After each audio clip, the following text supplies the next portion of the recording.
was working away in my workshop one day. In comes a customer and shouts to me, "Hey Sandy, I've got a scooter through the mail." He immediately got my attention, got up off my chair, walked over to him and said, "Hey, what's going on?" He goes, "Hey, I've got a scooter posted over from Argentina. Do you want the job to restore it?" I said, "I don't know." He goes, "Too bad, you've got it, mate."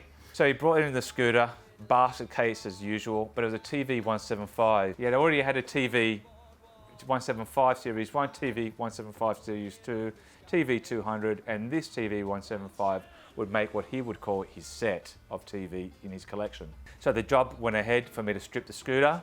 As per usual, he supplied me with a set of leg shields that did not fit. Hours were spent moulding and shaping them to get them onto the scooter.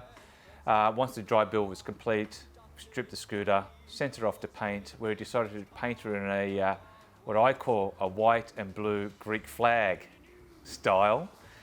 Ironically, when the scooter was finally finished and taken for a first test ride, it was March the 25th. Now, in Mediterranean culture, March the 25th is famous for Greek Independence Day. As such, we nicknamed the scooter the Hellas scooter, or the Hellas Lambretta. So the Hellas scooter went on to live another fantastic life in Sydney.